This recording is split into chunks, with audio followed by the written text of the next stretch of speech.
नमस्कार, नाशिकची गौरी या माझ्या यूट्यूब चॅनलमध्ये तुमच्या सगळ्यांचं खूप खूप खूप मनापासून स्वागत।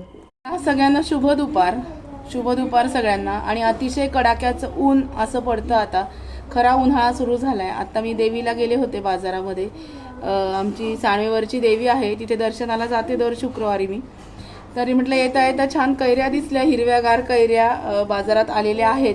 म्हटलं आज छान आंबट गोड कैरीची चटणी करावी। तर आंबट गोड कैरीची चटणी कशी करायची हा साधा सोपा व्हिडिओ तुमच्याबरोबर आज रेसिपी शेअर करणार आहे। चला बघूया। सगळ्यांना आवडेल आणि मेन म्हणजे उपासाला चालेल अशी चटणी आज दाखवणार आहे तुम्हाला मी। चला बघूया। पहिल्यांदा ह्या कैऱ्या मी छान स्वच्छ धुवून घेतल्या, आता याची सालं काढून घेते। आता या कैऱ्यांची मी ह्या साल काढण्यानी सगळी सालं काढून घेणार आहे आणि पूर्ण साल काढून घ्यायचं, थोडं पण साल ठेवायचं नाही। हे बघा,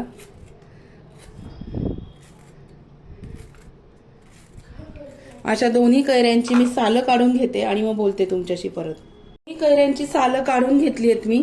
आता मधली कोय नाही घ्यायची आपल्याला, साईडचा जो गर आहे तो घ्यायचा आहे। अजून कैरीला बाठा धरलेला नाहीये, कोय काढून टाकायची आणि बाकीचा जो गर आहे तो घ्यायचा। हे बघा, अजून बाठ धरलेला नाही कैरीला, कोळीच कोय आहे। हे बघा, कोय अगदी कोवळी आहे। जेव्हा कैरीला बाठ धरला जातो तेव्हा कापायला थोडं जड जातं। ह्या कैरीच्या सगळ्या अशा बारीक बारीक मी आपल्याला हे मिक्सर मधनच काढायचं आहे। अशा ओबडधोबड फोडी करून घ्यायच्या।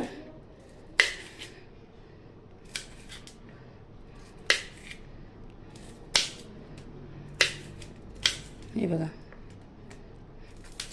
आणि ही चटणी तुम्ही फ्रीज मध्ये अगदी 8-15 दिवसापर्यंत ठेवू शकता।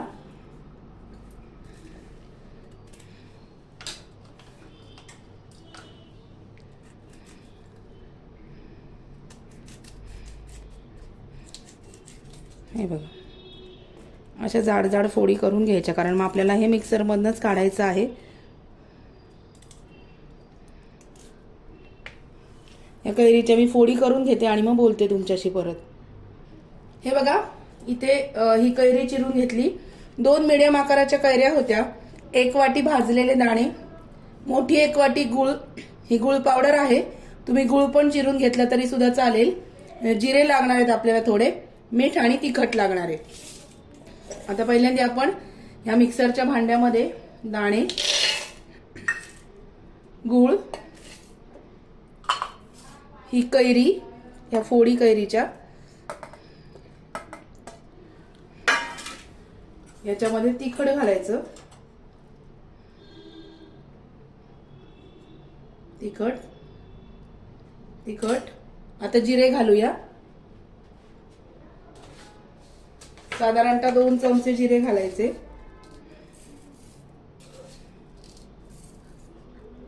जिरे आणि आता मीठ घालणार आहे मी अंदाजाने मीठ। एकदम सोपी आणि मेन म्हणजे उपासाला चालणारी अशी ही चटणी आपण करणार आहोत आज। कैऱ्या भरपूर आलेल्या आहेत बाजारामध्ये। आता हे जे सगळं आहे हे मिक्सर मधून मी काढून घेते, अगदी बारीक छान वाटून घेते आणि मग बोलते तुमच्याशी परत। हे बघा, आपली पटकन होणारी झटपट रेसिपी आजची चटणी तयार आहे। हे बघा, रंग पण छान आलाय। आता हे आपण एका डब्यामध्ये काढून घेऊया। तुम्ही हा डबा फ्रीज मध्ये जरी ठेवला तरी 8 दिवस ही चटणी आरामात राहते आणि मेन म्हणजे उपासाला चालणारी आहे। उपासाच्या दिवशी सुद्धा तुम्ही करू शकता। भगर आमटी, बटाट्याची भाजी जर असेल तर आपण हिरवी चटणी करतो, पण मग ही जरी चटणी तुम्ही केली तरी पण खूप छान आणि चविष्ट लागते। हे बघा, ही अशी चटणी आपली तयार आहे।